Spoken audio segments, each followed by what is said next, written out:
Vamos ver um exemplo aqui então com valores práticos. Esse é o exemplo 8.1 do livro do Flax, do vazamento em torno de um pistão. O sistema hidráulico opera em uma pressão manométrica de 20 MPa a 55 graus Celsius. O fluido hidráulico é óleo SAE 10W. Uma válvula de controle consiste em um pistão com um diâmetro de 25 milímetros introduzidos em um cilindro com uma folga radial de 0,005 milímetros. E aí ele pede para determinar a vazão volumétrica do vazamento. Se a pressão manométrica sobre o lado de baixo do pistão for 1 MPa, 1 megapascal, e o pistão tem 15 milímetros de comprimento. Então, quem que ele quer determinar? Tá? A pergunta quer determinar quem é o meu Q.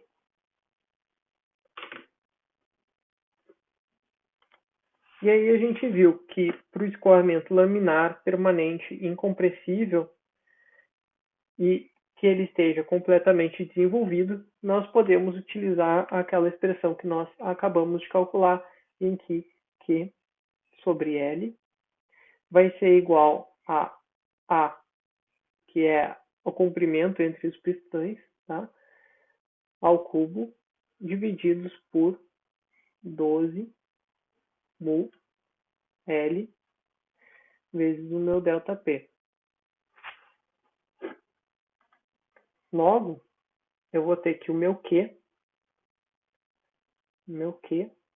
vai ser igual a ao cubo vezes o meu ΔP vezes o meu Lzinho divididos por 12 mu L. E aí, quem que é o meu L? Ele vai ser aqui, esse L vai ser justamente o comprimento dessa minha placa. Então, ele vai fazer toda a volta aqui, né? E aí, como que eu calculo esse comprimento total de L? Vai ser 2π vezes o raio, tá? E o raio é metade do diâmetro, tá? Então, eu vou escrever ele aqui, d sobre 2, tá? Aí, corta, eu vou ficar que o L vai ser igual a πd, tá? Vai ser, então, π vezes o diâmetro desse meu circuito aqui vai me dar justamente o meu L. Esse outro L aqui, ele é fornecido no problema, tá? O diâmetro também é fornecido aqui no problema. O meu mu eu posso pegar de dados tabelados. O meu ΔP, quem que é? Ele varia de 20 megapascais até 1 megapascal. Então, aqui, o meu ΔP vai ser igual a 19. E o meu A é fornecido aqui em milímetros, tá? E é 0,05 milímetros, tá? Então, eu tenho todas as informações que eu preciso para D, para calcular Q. Meu mu da tabela vai ser 0,18 kg vezes metros vezes segundos, tá? E aí, se vocês substituírem tudo, tá? Eu vou escrever aqui, vai ficar aqui, vezes 0,005 milímetros ao cubo, vezes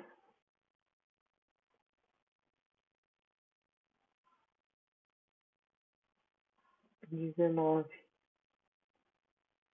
MPa, vezes π, vezes quem que é o meu D, 25 milímetros, tá? Que eu estou deixando em milímetros, tá? Mas depois a conversão vai ser, fácil de fazer, tá? Divididos por 12 vezes 0,1018 kg por metros segundos vezes L, que é igual a 15 milímetros, tá? E aí, isso aqui vai me dar um resultado de Q igual a 57,6 milímetros cúbicos por segundo, tá? E essa então vai ser a vazão.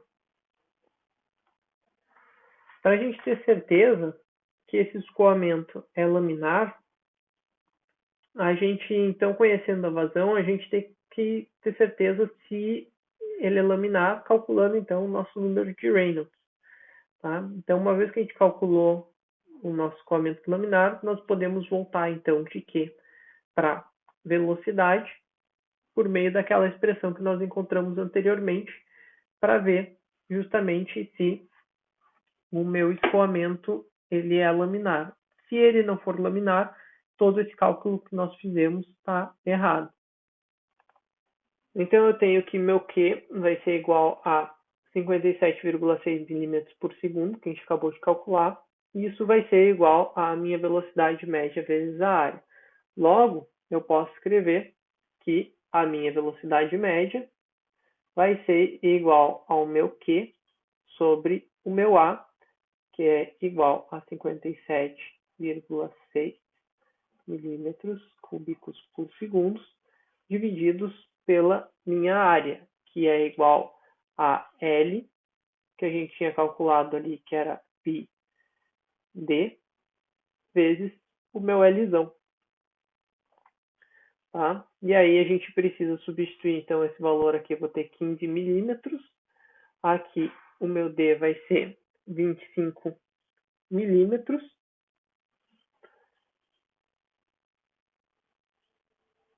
Desculpa, não é o meu L, é o meu A, né?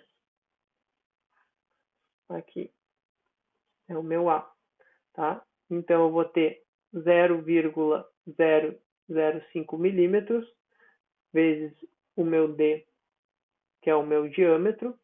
E isso daqui, então, vai ser igual a 0,147 metros por segundo. E aí, o meu Reynolds, para me calcular o meu Reynolds, eu vou ter que vai ser igual a ρ vezes a minha velocidade média vezes A divididos por mu.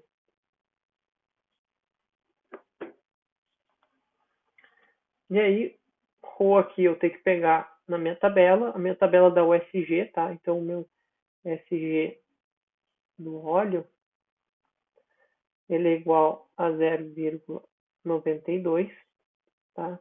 Então, isso aqui vai ser igual a 0,92 vezes 1000, que é o meu SG da água, quilogramas por metros cúbicos, tá? Vezes a minha velocidade média, que a gente calculou agora, 0,147 metros por segundo, vezes o meu A, 0,005 vezes 10 na menos 3 metros, para converter de metros para milímetros, divididos por o meu mu, que a gente já tinha visto anteriormente, que era 0,018 quilogramas por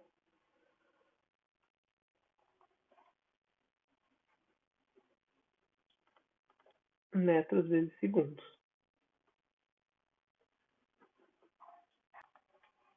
Isso vai me dar um Reynolds, tá? Vou escrever aqui dentro desse pedacinho aqui. Meu Reynolds vai ser igual, então, a 0,0375, que é muito menor, tá? que é muito menor do que os 1.400, que é o limite entre o meu escoamento laminar, tá? Logo, esse escoamento é laminar.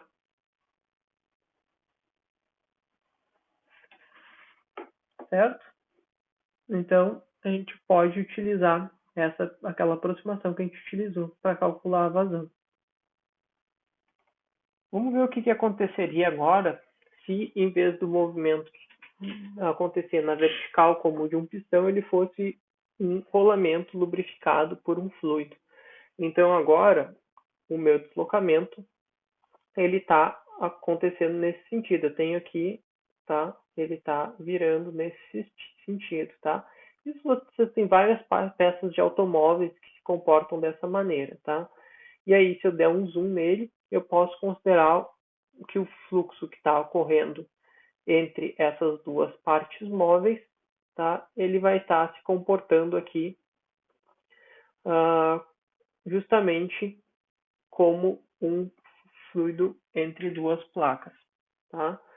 Só que em vez dele estar se locomovendo nesse sentido aqui, ao longo da placa, agora ele está se locomovendo nesse sentido aqui, nesse aqui, tá?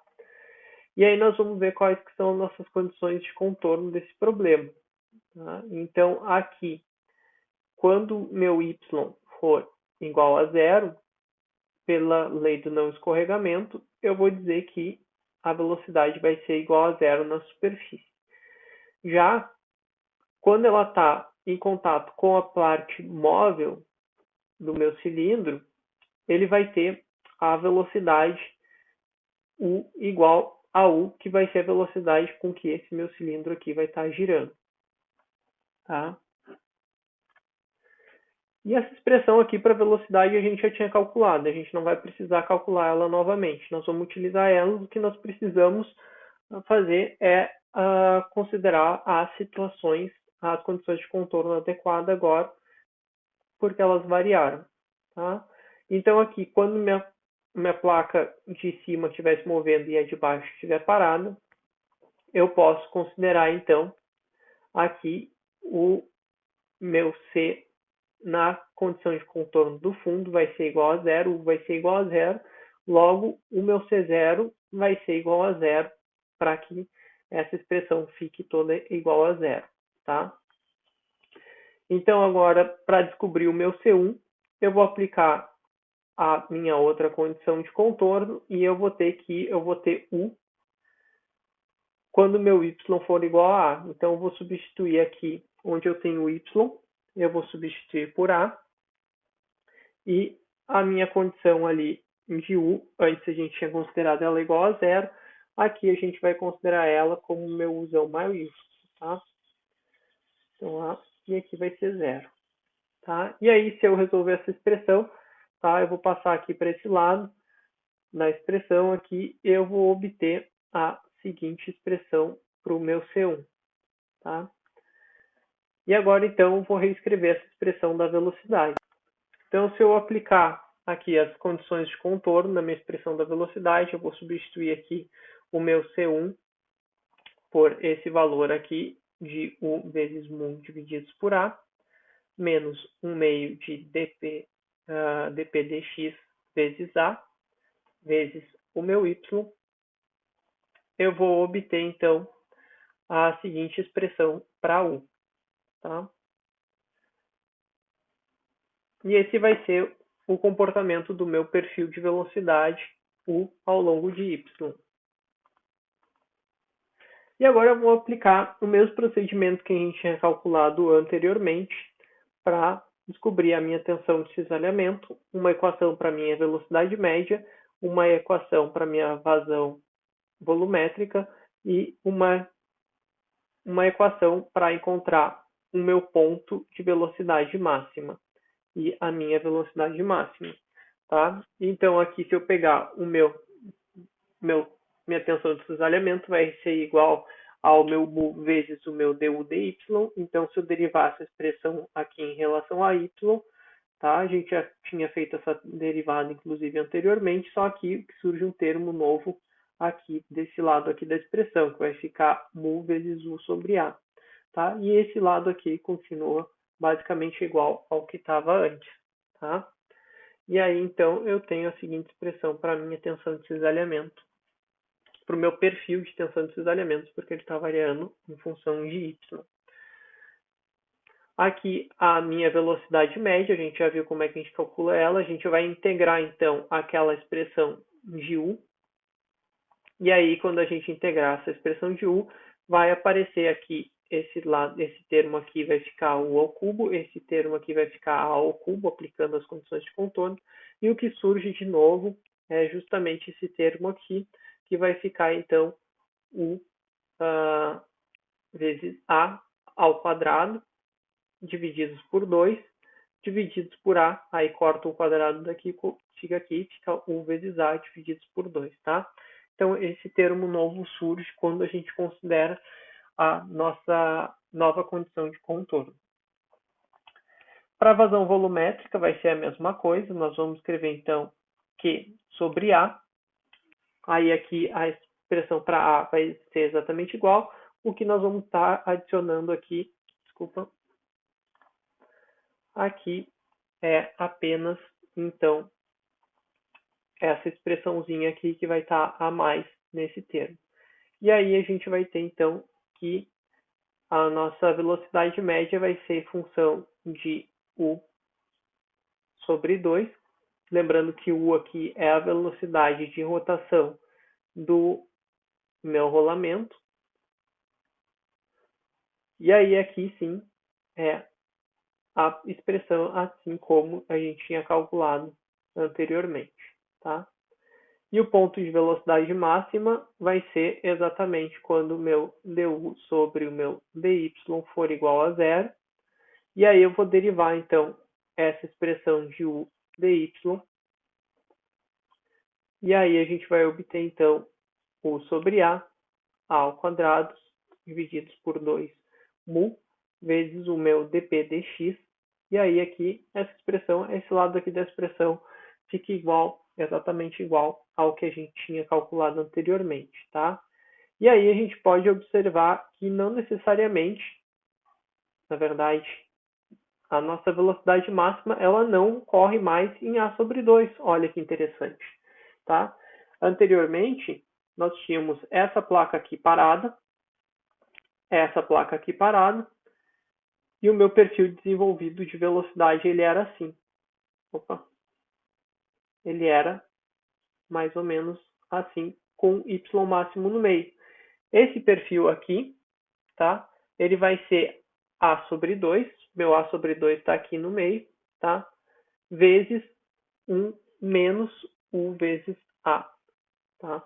E aí, então, se essa minha placa aqui superior estiver se movimentando com velocidade U, tá? A gente vai ter um perfil um pouco mais acentuado de velocidade em um sentido, tá?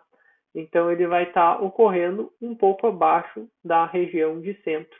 Ele vai estar deslocado. Então, o meu y não vai ser, minha velocidade máxima não vai mais ocorrer em y igual a A sobre 2. E aí, observem que aqui também a nossa velocidade, o nosso ponto de velocidade máxima, ele também vai depender da nossa variação de pressão, tá? Então, nossa variação de pressão aparece aqui nesse denominador. Então, nós vamos criar um perfil que vai dar nossa queda de pressão no meu escoamento, tá? E aí, esse perfil de velocidade pode se comportar mais ou menos assim, tá? A gente vai ter a nossa velocidade máxima nesse ponto aqui, tá? Onde meu y for igual a esse ponto aqui, tá? E aí, esse ponto é diferente de y igual a. Se o meu dp dx for igual a zero, tá? Eu vou ter uma variação linear, ou seja, eu não vou estar tendo perda de pressão, eu vou ter uma variação linear da minha velocidade. E se o meu dp dx for maior do que zero, eu vou ter aqui uma variação ao longo de uma curva negativa dessa velocidade, tá? Então, vai depender, a nossa posição vai depender também da nossa queda de pressão, tá? Então, aqui, se a nossa queda de pressão for negativa, essa expressão aqui se torna positiva, tá? E aí eu vou deslocar esse meu y para cima. Se essa minha queda de pressão for positiva, esse termo aqui vai continuar negativo, e aí ele vai estar deslocando, então, para baixo daquele centro ali. Vamos fazer mais um exemplo, então, de escoamento laminar completamente desenvolvido. Então, esse exemplo é o exemplo 3 do livro do Fox, de uma película laminar sobre uma parede vertical. Então, imaginem que vocês botaram uma gota de óleo, tá? E ela está deslizando sobre essa película muito fina, em uma parede vertical. Eu falei óleo, mas poderia ser outro fluido, tá? E aí, essa parede, essa espessura que ela está se deslocando, tem espessura delta, tá? Representada aqui. Nesse caso aqui, nós vamos desconsiderar os gradientes de pressão e a termo de gravidade vai ser mais importante porque esse escoamento está ocorrendo na vertical. Tá? Então vamos ver como é que ficaria as nossas equações do movimento para esse cenário. Então vamos primeiro aqui escrever a nossa equação de conservação de quantidade de movimento. Tá? Então nós temos aqui as nossas forças. Tá? O nosso eixo X ele está na vertical, está desenhado aqui no eixo vertical, enquanto que o eixo Y está na horizontal. Então vamos escrever aqui essa expressão ao longo desse meu eixo X vertical. Tá? Então eu vou ter o meu F de superfície, minhas forças de superfície ao longo de X, mais as minhas forças de campo ao longo de X, vão ser iguais, então, a d dt do meu volume de controle de U vezes ρ vezes dV, mais a integral de superfície de V vezes ρ vezes V vezes dA. Tá? E aí, então, o problema fala que nosso regime é permanente, então, para um problema de regime permanente, a primeira simplificação que a gente pode fazer, então, é eliminar toda essa nossa parte de ddt que vai ser constante. Outra informação que o nosso problema fala é que nosso escoamento está completamente desenvolvido. Então, para um escoamento completamente desenvolvido, a gente pode eliminar, a gente pode dizer que tudo que entra vai ser exatamente igual a tudo que sai, e a gente pode eliminar, se não vai ter nenhuma variação aqui, a gente vai eliminar esses termos aqui, ele vai ser igual a zero. Tá? Logo, eu vou ficar aqui minhas forças de superfície ao longo de x mais as minhas forças de campo ao longo de x, elas vão ser iguais a zero. E aí vamos analisar então quem que são essas forças, né? Ao longo de x, eu tenho apenas aqui a minha componente vertical, tá? Então, eu vou ter aqui a minha força de campo, eu posso escrever ela, então ela vai ser ρ vezes g vezes o meu dx, dy, dz, tá? E para minhas forças de superfície ao longo de x, eu tenho duas. Eu vou ter uma tensão de cisalhamento atuando desse lado e uma tensão de cisalhamento atuando desse lado aqui da expressão. Tá? Então, eu posso escrever a seguinte expressão para minha tensão de cisalhamento do lado esquerdo, por expansão de série de Taylor, que é como a gente fez anteriormente, tá? Eu vou ter que o meu tal xy ou yx da minha esquerda vai ser igual a esse tal xy que eu tinha aqui no meio, menos, então, o meu dy, quanto que esse tal variou ao longo de ddy em meio ddy, tá? Então, aqui é o meu eixo y, ele está variando aqui ao longo de meio ddy, tá? Então, isso aqui é meu dy sobre 2, tá? Meu dy sobre 2.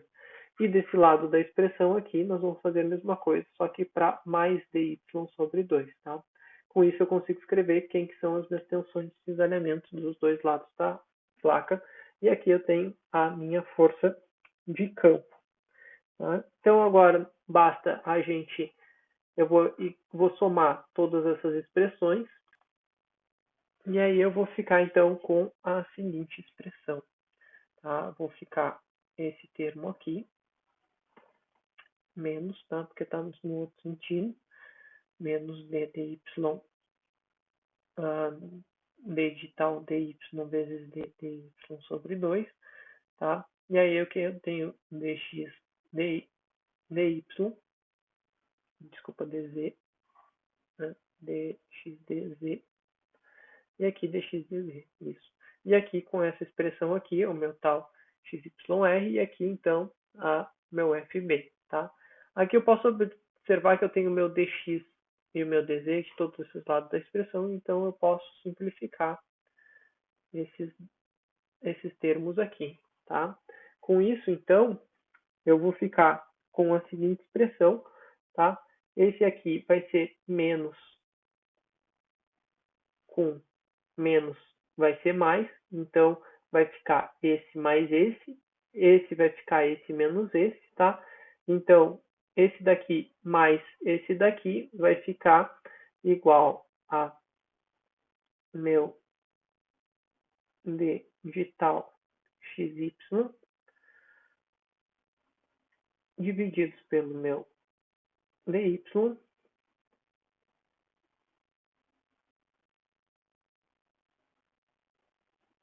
vezes meu ρ g.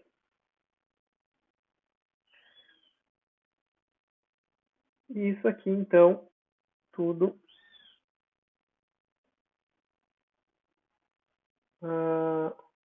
desculpa, não é vezes, é mais ρg multiplicados por dy. Isso tudo vai ser igual a zero. A única opção disso tudo ser igual a zero é se essa expressão aqui for igual a zero. Logo, eu posso simplificar essa expressão e escrever que meu d vital xy divididos pelo meu dy mais o meu ρ g vai ser igual a zero. Tá? E assim eu fico com a minha expressão da minha equação de conservação de quantidade de movimento para esse problema. Com isso, então, eu posso reescrever que o meu d de tal xy divididos por dy vai ser igual a o meu ρ g. Aí eu vou passar o meu dy para esse lado aqui e eu vou integrar essa expressão, tá? Escrever aqui embaixo, vai ficar a integral de d de tal xy vai ser igual a minha integral de menos ρg dy, tá? Aqui eu tenho ρ e g, nenhum deles varia em função de y, tá? Então eu consigo simplesmente resolver essa expressão, vai ficar tal de xy vai ser igual a menos ρ g y. E aí lembrando que y está na horizontal só, tá? E assim eu consigo encontrar então com o meu perfil de tensões de cisalhamento para esse problema. Como eu não tenho os limites de integração, então eu tenho que botar aqui mais a minha constante de integração C1, tá? E aí, então, vamos fazer aquela substituição. Quem que é o meu tal xy? Ele vai ser igual a mu du sobre dy, que vai ser igual a menos ρg dy mais C1. Eu vou passar de novo o dy para esse lado e o meu 1 sobre ρ também vou passar para esse lado, que nem a gente fez no exemplo anterior, tá? Eu vou ficar aqui, o meu u vai ser igual a 1 sobre mu de menos ρ G. Aí, já integrando aqui, né, a integral de y, dy vai ser y ao quadrado sobre 2, mais C1 vezes y, certo? E aqui eu já ia me esquecendo, tem mais também a nossa constante de integração C2. Uma vez, então, descoberto quais que são esses valores, o que nós precisamos fazer é aplicar as nossas condições de contorno. E aí, quais que são as nossas condições de contorno para esse problema? Quando o meu y for igual a zero, esse lado aqui não está se movimentando, né? Então, para y igual a zero, eu vou ter que meu u vai ser igual a zero. E quando o meu y for igual a esse delta, eu vou ter então que ele vai estar com essa velocidade aqui, que vai ser a minha velocidade máxima, que vai ser a velocidade mais externa dele, tá? Mas eu não tenho quem que é essa velocidade ainda, tá? Então, eu vou simplesmente assumir que esse é o maior valor de velocidade que ele vai poder assumir. E aí, se a gente prezar, então, a resistência que ele vai ter com ar ou qualquer força de atrito que esteja nesse lado aqui da minha parede, eu posso dizer que nesse ponto aqui, a minha condição de contorno, que meu du dy vai ser igual a zero, tá? Que é o meu ponto de máximo da minha velocidade. Aí, quando a gente aplicar, então, essa condição de contorno para y igual a zero, tá? Que tem um menos aqui, só para ficar mais evidente, isso aqui vai ser igual a zero, tá? Isso aqui vai ser igual a zero, em y igual a zero, logo, para que a minha velocidade u seja igual a zero, eu vou ter, então, que o meu C2 vai ser igual a zero, tá? E aí, o meu C1, eu posso calcular ele substituindo, então, a segunda condição de contorno, tá? Então, quem que é essa minha derivada aqui? Essa minha derivada da velocidade em relação a y vai ficar menos 1 sobre mu vezes 2 vezes ρ vezes g. Aí essa derivada aqui vai ser 2y mais C1 mais zero. Eu tinha visto que C2 era igual a zero e a derivada seria igual a zero. Isso aqui vai ser igual a zero. Aqui, y aplicados vai ser delta, tá? Eu vou passar esse meu C1 para esse lado. Esse 2 eu posso cortar com esse 2. Eu vou ficar que o meu C1 vai ser igual a 1 sobre mu vezes ρ g e g delta, né? A gente substituiu delta por y.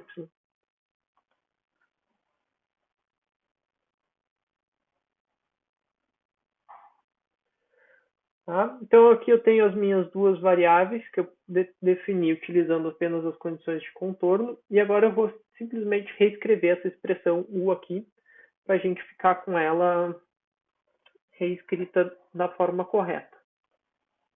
Então, reescrevendo aquela equação ali, substituindo a nossa constante C1, eu fico com essa expressão aqui para a minha velocidade de 1, para o nosso perfil de velocidade ao longo desse escoamento. E eu posso reescrever ele, então, dessa seguinte forma. Eu tenho aqui o ρ, g e mu dos dois lados da expressão, vou tirar eles. Eu tenho delta desse lado da expressão, mas não tenho desse, então aqui eu vou multiplicar por delta ao quadrado vezes delta divididos por delta ao quadrado. Vou botar o delta ao quadrado para cá. Tá? E aí eu posso simplificar aqui, reorganizar esses termos e reescrever essa expressão da seguinte forma. Ok? E aí eu vou deixar como atividade para vocês, tá? Vocês vão descobrir quem que vai ser a minha relação Q sobre L, nesse caso. tá? Vocês também podem descobrir quem que vai ser o meu max, tá? Que vai ser a velocidade máxima ali, tá? E quem que é o meu V médio, tá? Eu vou deixar para vocês utilizarem e a gente usa aquela mesma metodologia que a gente fez para o exercício anterior, tá? E aí vocês vão conseguir calcular para esse problema específico quais que são essas propriedades, qual que vai ser a minha vazão, a minha velocidade máxima com que essa gota vai estar escorrendo e a velocidade média, que vai ser efetivamente a velocidade com que esse fluido vai deslizar sobre essa parede, tá?